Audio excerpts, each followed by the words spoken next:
Señor, en esta mañana, como parte de nuestra adoración a ti, a tu persona, Señor, queremos darte aquí la gloria, abriendo tu libro, abriendo tu palabra, Señor, leyéndolo y extrayendo de él, Señor, las verdades, Señor, tan importantes para nuestra vida y las verdades que exaltan tu nombre sobre todas las cosas. Te rogamos que tu palabra sea expuesta con fidelidad y que nuestros corazones y nuestras mentes, Señor, estén receptivas a ella. Señor, y que sea tu voluntad, como siempre te pedimos y como tú solo puedes hacer, te rogamos que traigas salvación a través de tu palabra en el día de hoy. En el nombre de Jesús. Amén. Bien, para los que nos visitáis, decir que un servidor está predicando, intentando predicar, enseñar el Evangelio de Lucas de forma consecutiva, pasaje a pasaje, así que llegamos hoy al capítulo 12, los versículos 35 al 48, donde vamos a estar meditando. En estos versículos nos deben de retar o encontramos, podemos hacernos una pregunta a través de ellos. Y la pregunta, y hemos cantado también algo relativo a ello, y no hemos subido la pantalla porque al finalizar terminaremos con una canción que hoy era nueva y la volveremos a cantar como oración final. Y dice esa canción, terminamos diciendo: al tu rostro ve, al tu rostro ve. Y lo que el Señor aquí nos está preguntando, nos está retando en estos versículos que vamos a leer es: ¿estamos preparados para ver ese rostro? Porque lo vamos a ver. ¿Estamos preparados para el regreso de nuestro Señor Jesucristo? Y ese sería, por así decirlo, un título que podríamos darle a este pasaje, a esta predicación. Lucas capítulo 12, versículos 35 al 48. Leo la traducción de la América, dice allí el Señor Jesús: estad siempre preparados y mantener las lámparas encendidas, y ser semejante a hombres que esperan a su Señor que regresa de la boda, para abrirle tan pronto que llegue y llame. Dichosos aquellos siervos a quienes el Señor al venir ha velando. En verdad os digo que se ceñirá para servir y los sentará a la mesa y acercándose les servirá. Y ya sea que venga en la segunda vigilia o aún en la tercera y los haya así, dichosos son aquellos siervos. Versículo 39, podáis estar seguros de que si el dueño de la casa hubiera sabido a qué hora iba a venir el ladrón, no hubiera permitido que entrara a su casa. Versículo 40, vosotros también estad preparados, porque el Hijo del Hombre vendrá a la hora que no esperáis. Entonces, versículo 41, Pedro dijo: Señor, ¿nos dice esta parábola a nosotros o también a todos los demás? Y el Señor dijo: ¿quién es, pues, el mayordomo fiel y prudente a quien su Señor pondrá sobre sus siervos para que a su tiempo les dé su ración? Dichoso aquel siervo a quien cuando su Señor venga lo encuentre haciendo así. De verdad os digo que lo pondrá sobre todos sus bienes. Pero si aquel siervo dice en su corazón: mi Señor tardará en venir, y empieza a golpear a los criados y a las criadas y a comer y a beber y a embriagarse, el Señor de aquel siervo llegará un día cuando él no lo espera y a una hora que no sabe, y lo azotará severamente y le asignará un lugar con los incrédulos. Y aquel siervo que sabía la voluntad de su Señor y que no se preparó ni obró conforme a su voluntad, recibirá muchos azotes. Pero el que no lo sabía e hizo cosas que merecen castigo, será azotado poco. A todo el que se le haya dado mucho, mucho se demandará de él. Y al que mucho le han confiado, más le exigirán. Que el Señor bendiga su palabra. Hace pocos días, 2 semanas, estábamos recordando, y lo hacíamos creo que con un énfasis especial, el hecho de la resurrección del Señor Jesucristo. Acababa la Semana Santa, ¿verdad? Y decíamos que esa era una resurrección que es básica, una resurrección, la del Señor Jesucristo, que es imprescindible para nuestra fe y para el perfecto cumplimiento de la obra de redención planeada y decretada por Dios desde antes de la fundación del mundo. Y en el plan perfecto de la redención que el Señor ha planeado encontramos, como sabéis, doctrinas que son básicas y fundamentales. Doctrinas como la primera venida de Cristo a este mundo, es decir, su encarnación por obra del Espíritu Santo y por medio de una mujer virgen descendiente del linaje de David. Pero posteriormente en ese plan divino también encontramos su muerte, su sacrificio que hemos recordado con el pan y con el vino, ese sacrificio como cordero perfecto en la cruz del Calvario, un cordero que fue inmolado como sustituto nuestro y como pago también de nuestro pecado. Y como culminación a todas esas cosas y para seguridad de nuestra fe, como victoria gloriosa sobre la muerte, como veíamos hace 2 semanas, Cristo resucitó al tercer día y posteriormente ascendió a la presencia del Padre, donde sabemos, tenemos la certeza de que está intercediendo por nosotros y que está preparando una morada indescriptible para que pasemos allí una eternidad junto a Él. Hermano, emocionante y precioso, ¿verdad? Pero déjame que lance como una pregunta, como se dice coloquialmente, al aire. La obra de redención, esta obra perfecta de redención que Dios ha planeado, acaba con el momento de la resurrección de Cristo que veíamos hace 2 semanas. Mirad, al igual que encontramos en la Biblia la verdad del nacimiento y de la venida de Cristo hace 2000 años, al igual que los evangelios son claros en cuanto al sacrificio del Señor en la cruz y su posterior y gloriosa resurrección, la palabra de Dios es igualmente clara en cuanto al fin de este mundo, de esta humanidad, tal y como la conocemos, un fin que será cuando el Señor Jesucristo regrese otra vez a la tierra. Regresará primero para recoger a su pueblo, a su iglesia, y segundo, para establecer su reino eterno y juzgar a todo aquel que lo haya rechazado. Y hermanos, muchas veces vemos, sentimos esa segunda venida de Cristo quizá como algo lejano, como algo que, bueno, eso está muy lejos, eso no va conmigo, no va con nosotros. Quizá también como algo difícil de entender o de comprender. Cuando, hermano, esa realidad de la segunda venida de Cristo en toda su gloria y en todo su esplendor es otra doctrina básica, fundamental e imprescindible para la fe cristiana. Porque el regreso de Cristo debe ser y es una fuente inagotable de gozo y de esperanza para el creyente.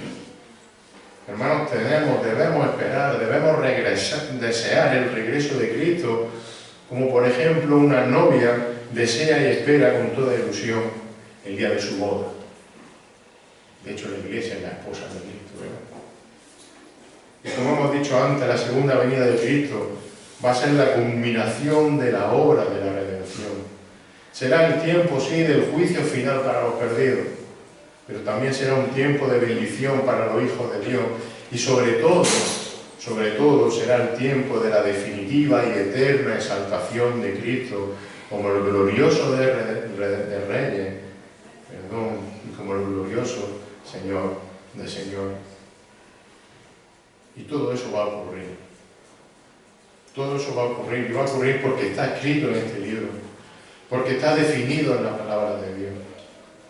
De hecho, el apóstol Juan, cuando termina el libro del Apocalipsis, termina con una clara advertencia.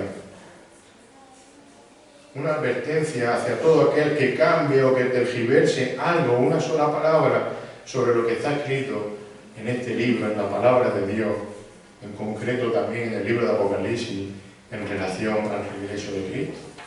¿Os acordáis? Apocalipsis 22, 18 al 19. Yo testifico, dice Juan, a todos los que oyen las palabras de la profecía de este libro.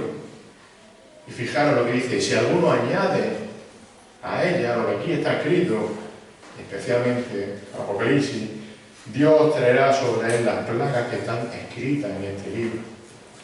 Y si alguno quita de las palabras del libro de esta profecía, Dios quitará su parte del árbol de la vida y de la ciudad santa descrito en este libro. No podemos, ni es el objeto hoy, adentrarnos en describir o explicar todos los acontecimientos futuros ni las distintas doctrinas sobre escatología, que se llama eso que hay o que se discute en el mundo cristiano. No podemos entrar en eso hoy. Pero lo que sí debemos tener claro es una cosa, es que al igual que Cristo vino una primera vez para morir en la cruz del Calvario, para resucitar al tercer día, para ascender a la presencia del Padre.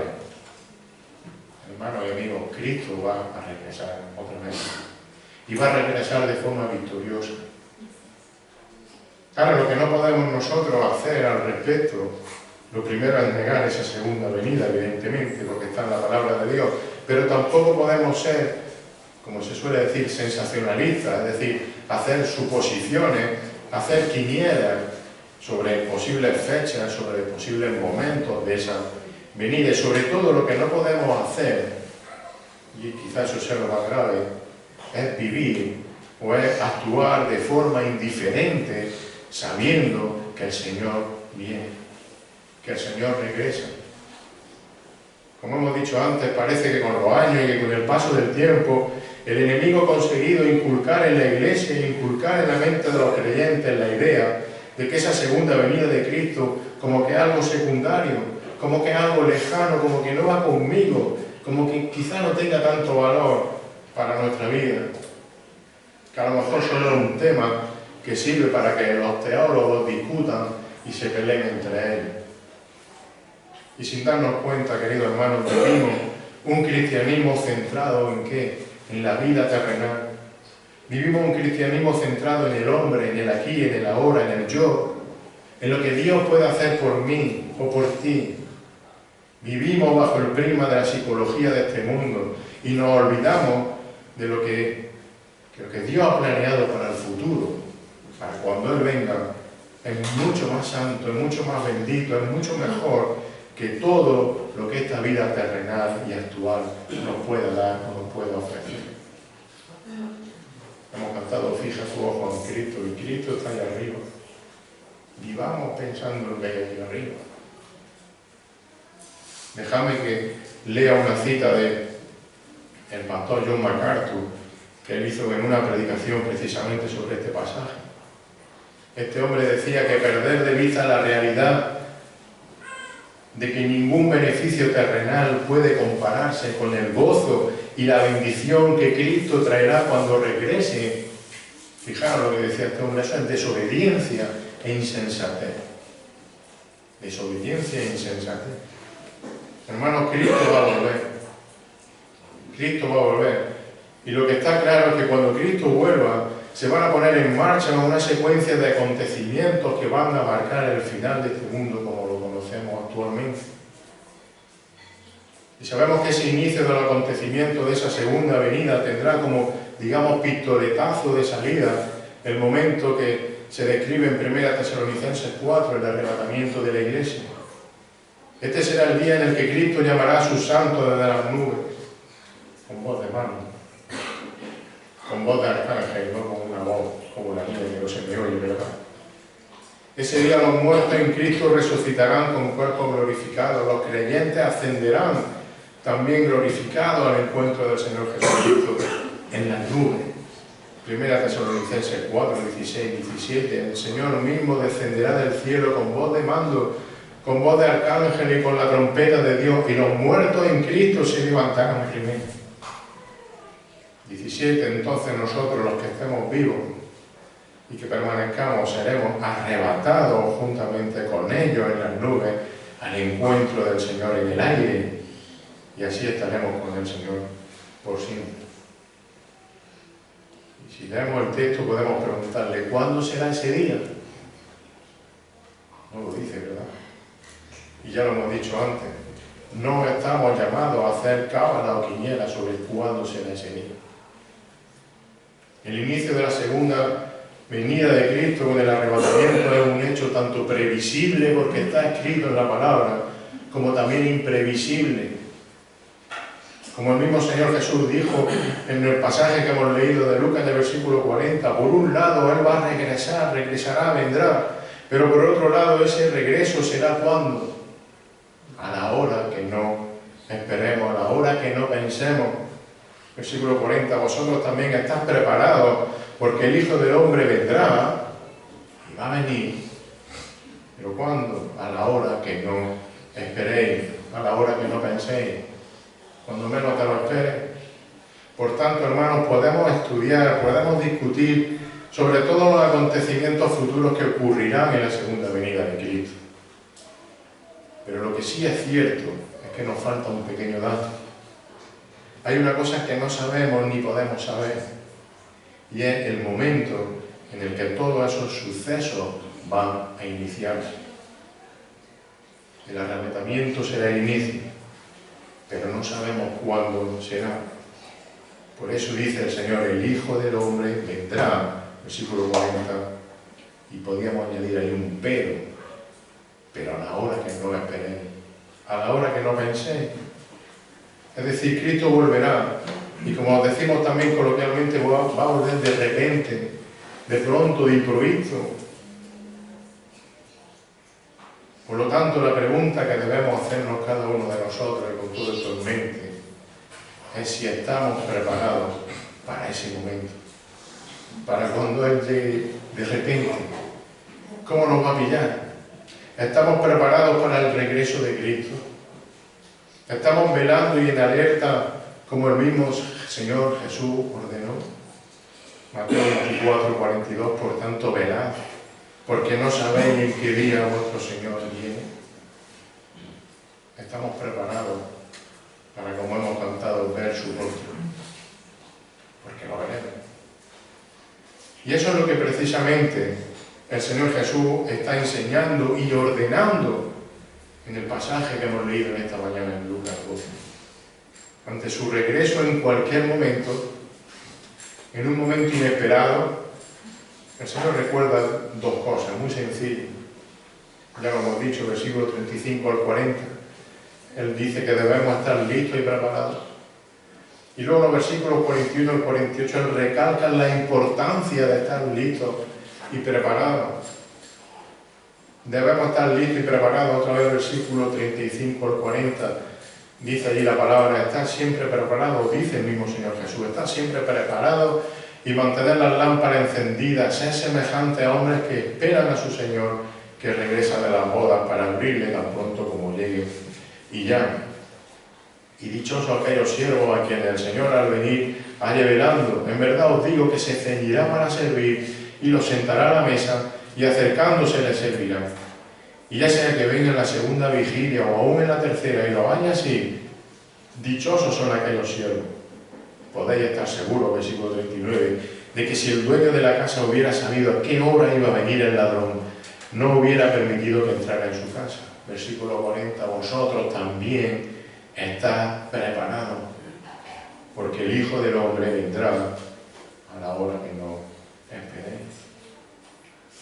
Y en realidad ha dicho antes recordar, pero más que recordar, el Señor Jesús lo que está aquí haciendo es exhortar, mandar, ordenar a estar listos y preparados para ese día, para el día del arrebatamiento, para el día que Él venga por su iglesia. Y fijémonos, para que ese mandato sea fácil de entender y sea fácil de recordar a aquellos discípulos y a toda aquella multitud que le estaba allí escuchando, el Señor utiliza analogías y ejemplos de la vida cotidiana para que se puedan entender bien. Y el Señor empieza diciendo en el versículo 35, está siempre preparado. Los que utilizáis la Reina Valera habéis leído y lo sabéis de memoria, estén ceñidos vuestros lomos. Estás preparados, ceñid vuestros lomos. Como todos sabéis, lo sabemos, en aquel tiempo, y esto el domingo pasado Domingo lo explicaba también muy bien, la vestimenta habitual tanto para hombre y mujer eran largas túnicas por debajo de la rodilla, incluso hasta los tobillos. Por tanto, lógicamente era una vestimenta que para muchas cosas era cómoda, pero no era tan cómoda y en realidad dificultaba actividades como trabajar, como correr, como luchar o como pelear en una batalla. Así que lo habitual y necesario para hacer cualquiera de esas actividades o de esas cosas era que recoger, subir el extremo de esas túnicas y atarlas, sujetarlas firmemente a la altura de la cintura con una faja, un cinturón o con lo que fuese, pero que se sujetase bien. Prepararse de esa manera para el trabajo, para la batalla o para salir corriendo es lo que comúnmente se llamaba o se decía entonces ceñirse los lomos. Por tanto, fijémonos, el llamado, la orden del Señor a estar listo y preparado, la orden del Señor a ceñirse a los lomos de forma diligente, es así porque su regreso va a ser de pronto, de repente, en un instante, y nadie sabe cuándo será ese instante. Por eso tienes que estar preparado, arremangado, como nos decía Don. La orden del Señor es la de estar alerta, la de estar preparado. Es decir, que no nos pille el regreso del Señor con la túnica por los tobillos y no podamos reaccionar, no podamos salir corriendo. Era fácil el ejemplo para él. Siempre preparado, está diciendo el Señor. Siempre alerta, siempre con la ropa remangada. Pero es que además dice el Señor Jesús que tenemos que estar preparados. Y sigue diciendo el versículo 35, con las lámparas encendidas. Bueno, todos sabemos que la función de una lámpara es la de dar luz, alumbrar. Pero también sabemos que alumbrar, que dar luz, tiene también un sentido, el sentido de aclarar o de aportar conocimiento a algo. ¿Cuántas veces cuando no entendemos algo que nos están contando o que estamos leyendo, le tenemos que decir o le pedimos a alguien, oye, ilumíname con esto, dame luz con este tema, porque no lo entiendo, no lo comprendo? Lo que el Señor está ordenando al decir mantened las lámparas encendidas es que tenemos que estar firmes, tenemos que estar constantes en el conocimiento de su palabra y de su verdad. ¿Para qué? Para que sea precisamente su palabra quien nos alumbre, para que sea su verdad la lámpara que ilumine nuestra vida espiritual. De tal manera, fijaros, que no vayamos dando tumbos y estemos perdidos cuando el Señor venga y nos llame. Porque le conoceremos tal, porque conocemos su palabra, que oiremos su voz y diremos, ese es mi Señor que me está llamando. No me está llamando a cualquier cosa. Mantener la lámpara, esta lámpara que nos alumbra, encendida en nuestras vidas y en nuestro entendimiento. El apóstol Pablo se lo explicó muy bien a los romanos, cómo mantener nuestra lámpara encendida. Romanos 13, 11 al 14, dice allí el apóstol, y haced todo esto conociendo el tiempo, que ya es hora de despertaros del sueño, porque ahora la salvación está más cerca, el Señor viene, está más cerca de nosotros que cuando creíamos o creímos. La noche está muy avanzada, el día está cerca. Por tanto, desechemos la obra de las tinieblas y vistámonos con las armas de la luz. Vistámonos con las armas de la luz. Y andemos decentemente, dice Pablo, como de día. Y le explica, no en orgía y borrachera, no en promiscuidad sexual y lujuria, no en pleito y envidia. Antes bien, vestidos del Señor Jesucristo, y no penséis en proveer para la lujuria de la carne. Hermanos, mantengamos nuestra lámpara encendida con este libro. No descuidemos nuestra vida, no descuidemos nuestro testimonio, porque el Señor Jesús va a regresar en cualquier momento.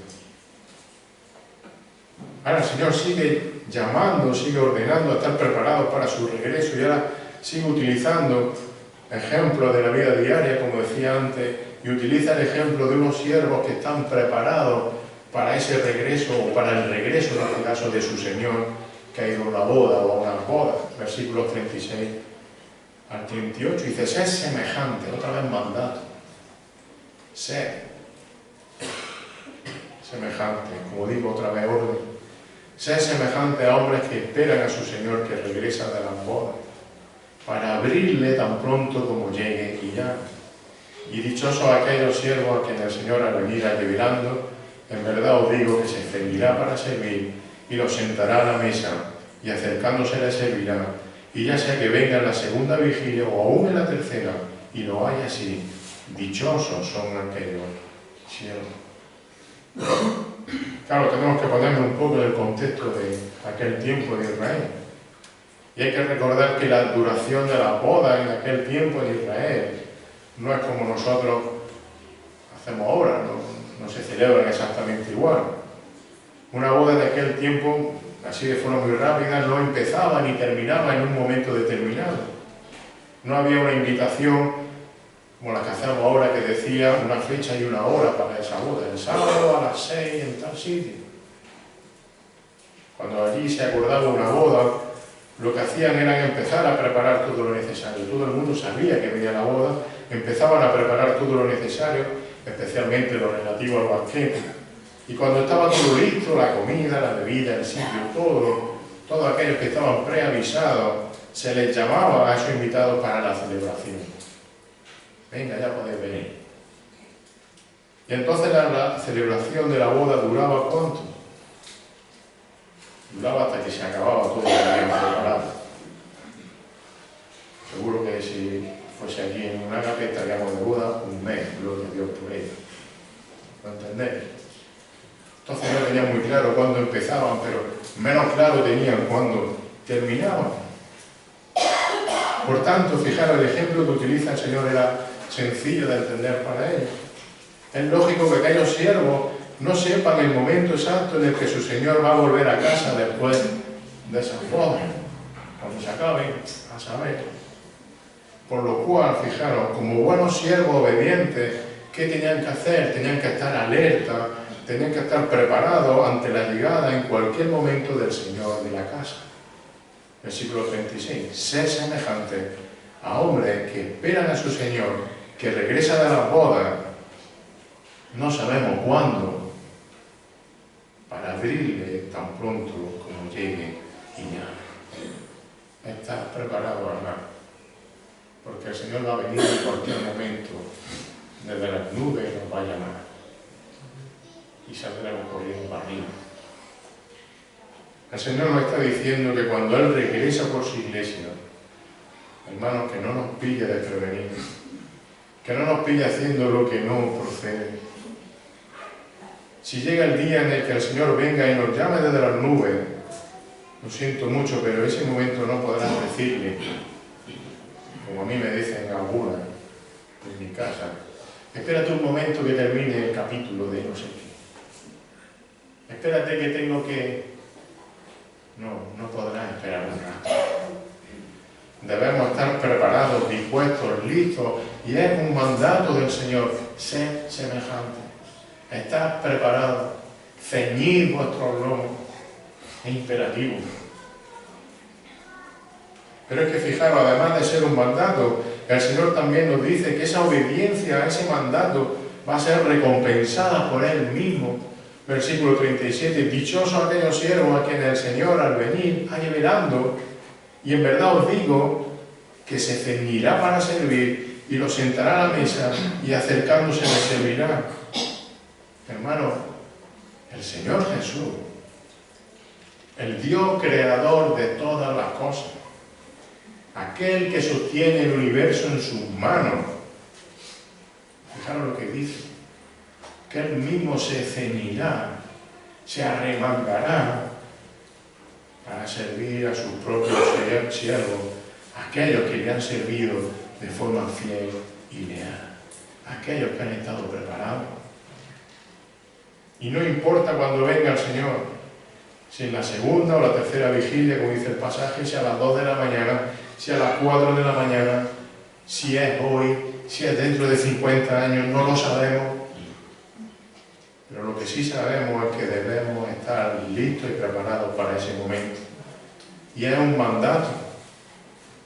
Pero es que además, si somos obedientes a ese mandato, dice el Señor que seremos bienaventurados y que seremos recompensados por el mismo Señor. 38 versículos, ya sea que venga la segunda vigilia o aún en la tercera y los haya así, velando, dichosos son aquellos siervos. Hermanos, debemos estar preparados, debemos velar esperando la venida de nuestro Señor, porque como digo, es un mandato y porque como hemos dicho, Él vendrá de pronto, de repente. Y el Señor Jesús insiste en esto por medio del ejemplo de ese ladrón que intenta entrar a robar en una casa, versículos 39 al 40. Podéis estar seguros de que si el dueño de la casa hubiera sabido a qué hora iba a venir el ladrón, no hubiera permitido que entrara en su casa, pues así iba a venir el Señor como un ladrón que nos pilla de improviso. Vosotros también estáis preparados, porque el Hijo del Hombre vendrá a la hora que no esperéis. Así que el llamado es claro, es insistente por parte del Señor. Debemos estar preparados, debemos estar listos en todo tiempo y en cualquier momento, porque Cristo va a regresar. Cristo va a regresar.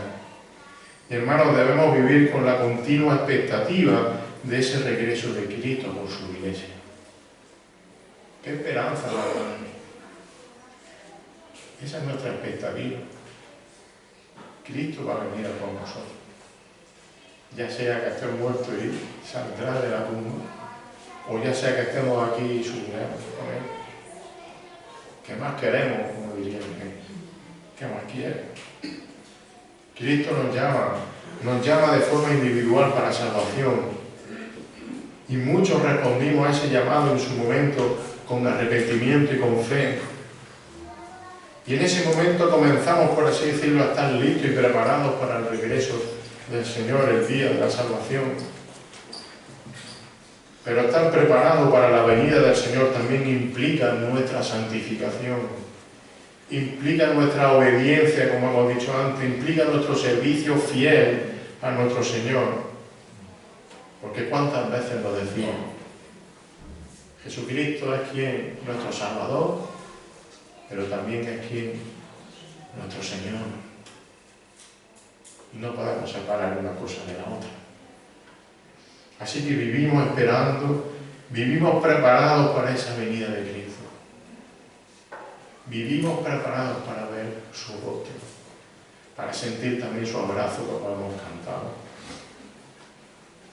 Como el apóstol Pedro escribió también precisamente sobre este regreso del Señor Jesús, en su segunda carta, del capítulo 3, versículo 14, dice allí Pedro: por tanto, amados, puesto que aguardáis estas cosas, porque sabéis que va a venir el Señor.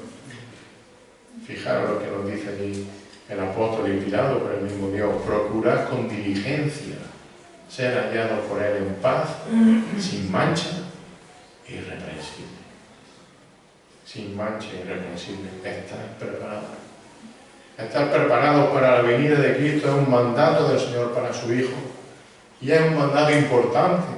Tan importante que el Señor sigue insistiendo en los siguientes versículos sobre este tema. Y es lo que vamos a ver, esa importancia a través de estar listo y preparado. Versículos 41 al 48, dice: entonces Pedro dijo: Señor, ¿nos dices esta parábola a nosotros, a mí, a los apóstoles, a los discípulos más cercanos, o también a todos los demás, a toda la multitud? Y el Señor Jesús dijo, fijaros, contesta con una parábola. Podría haberles dicho: para ti, para ti, para ti. Contesta con una parábola. ¿Quién es, pues, el mayordomo fiel y prudente a quien su Señor pondrá sobre sus siervos para que a su tiempo les dé sus raciones? Dichoso que el siervo a quien cuando su Señor venga lo encuentre haciendo así. De verdad os digo que lo pondrá sobre todo su bien. Pero si aquel siervo dice en su corazón: mi Señor tardará en venir, y empieza a golpear a los criados y a las criadas, y a comer y a beber y a embriagarse, el Señor de aquel siervo llegará un día cuando él no lo espera, y a una hora que no sabe, ya lo hemos dicho antes, y lo azotará severamente, y le asignará un lugar con los incrédulos. Y aquel siervo que sabía la voluntad de su Señor y que no se preparó ni obró conforme a su voluntad, recibirá mucho azote. Pero el que no lo sabía, hizo cosas que merecían castigo, será azotado poco, pero será azotado igualmente. A todo el que se le haya dado mucho, mucho se demandará de él. Y al que mucho le ha confiado, más le exigirá. Entonces vemos en el versículo 41 que Pedro, quizás sin saber seguro para quién iba dirigido exactamente este mandato de estar preparado para la venida del Señor, le pregunta directamente a Jesús: Señor, ¿nos dice esta parábola a nosotros o también a todos los demás? Y como he dicho antes, el Señor podía haber respondido de forma directa y exacta. Pero una vez más, quizá, y digo quizá, esto es suposición mía, pero el Señor, fiel a su estilo, fiel a su forma de enseñar como un maestro judío, Él responde a Pedro con otra parábola, con otra historia, para que se les quede grabado lo que voy a decir. Como digo, una parábola fácil de entender y que remarca una vez más la importancia de estar preparado para el regreso de Jesucristo. Y el Señor presenta en esta parábola a dos siervos, A y B. ¿Para quién es esto? A y B, podríais decir, ¿no? Por un lado, un siervo fiel, un siervo que representa a todos aquellos que creen en Cristo y que por tanto viven preparados para su regreso. Y por otro lado se nos presenta un siervo, digamos, infiel, nos dice la palabra infiel, que representa a todos los que no creen en el Señor y que por tanto no están preparados para su regreso. Los primeros serán recompensados, los segundos serán castigados. Pero el caso y lo importante también, fijaros, y aquí está la respuesta a Pedro, es que todo el mundo, toda persona está dentro de uno de esos dos grupos, del A o del B, del fiel o de los que no son fieles. Por tanto, el llamado, la advertencia, la importancia de estar preparado ante la venida del Señor es para quién, para todo el mundo sin excepción, para todo el mundo.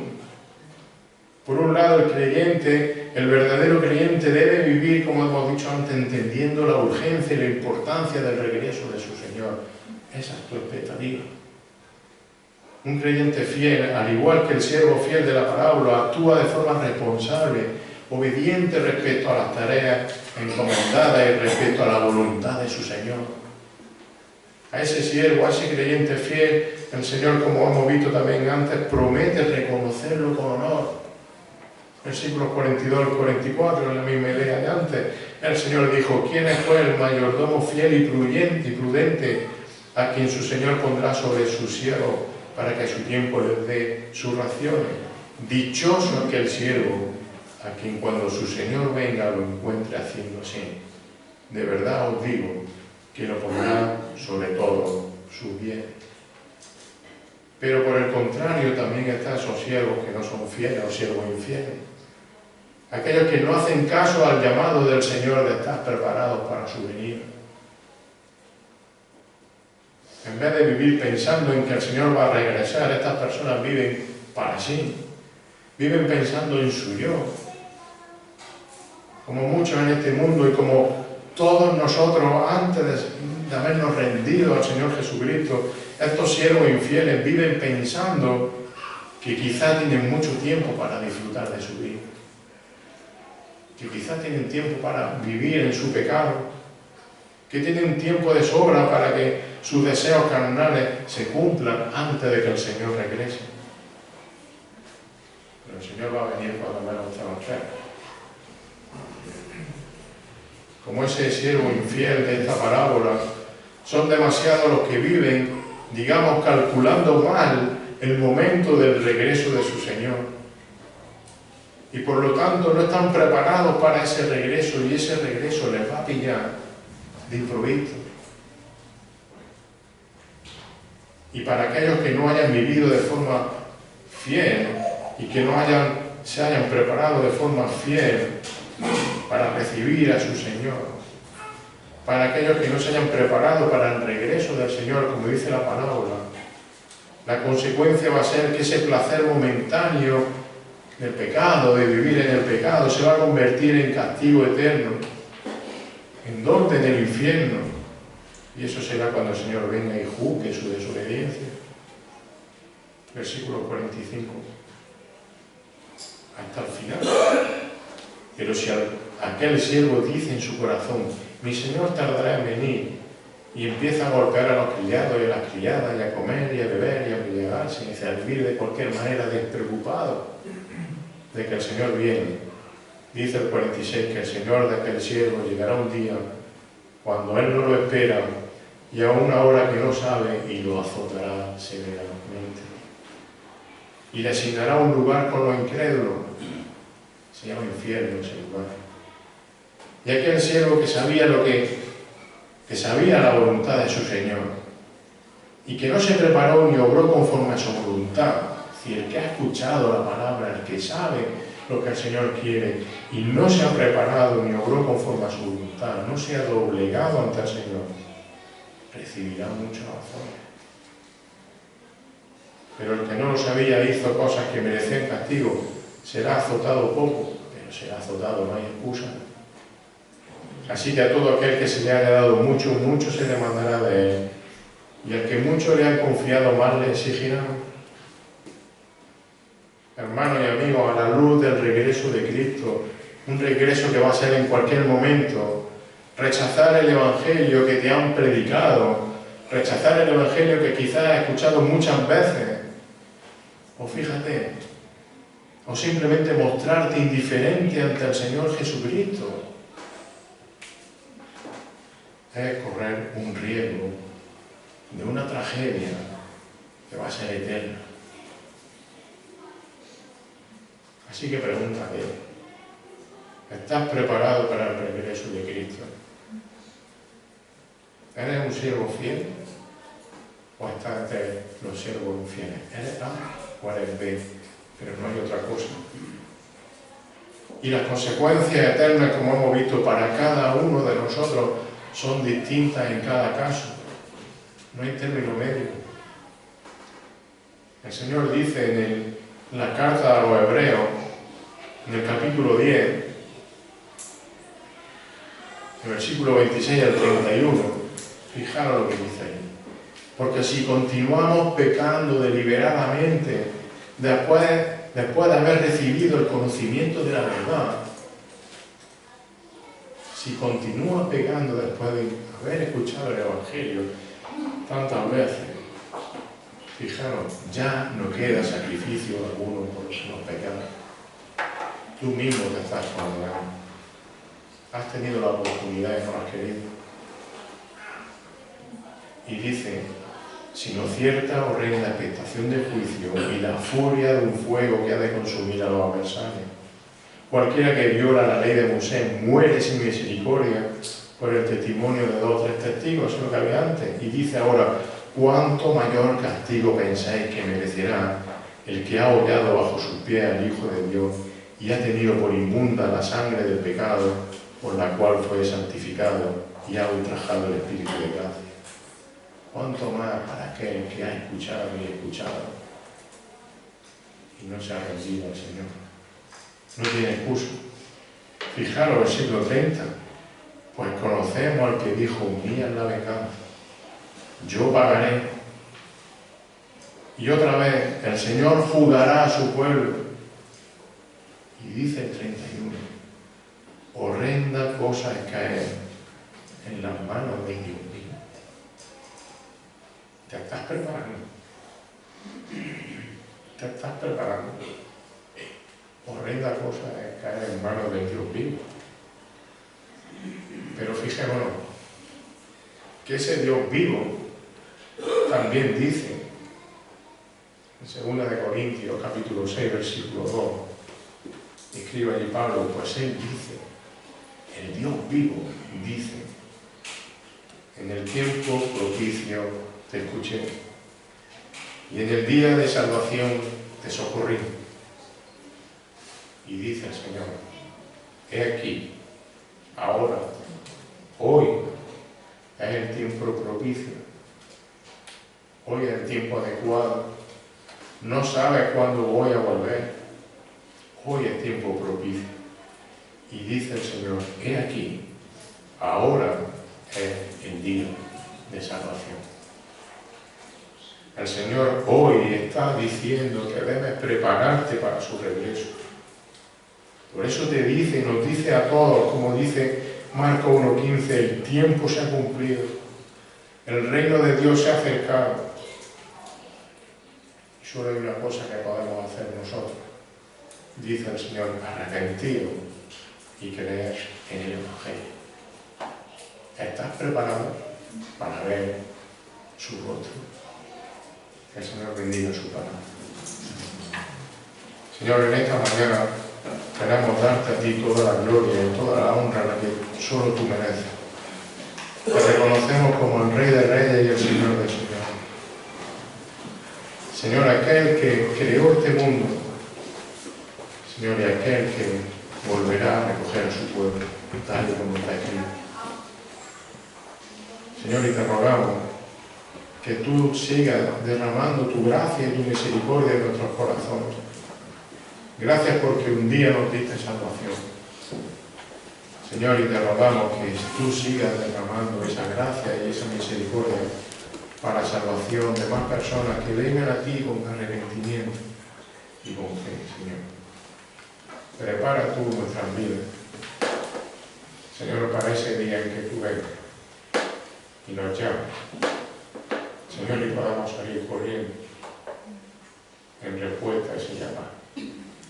Señor, queremos ver tu cara, queremos sentir tu abrazo, queremos estar en necesidad contigo. En el nombre de Jesús. Amén.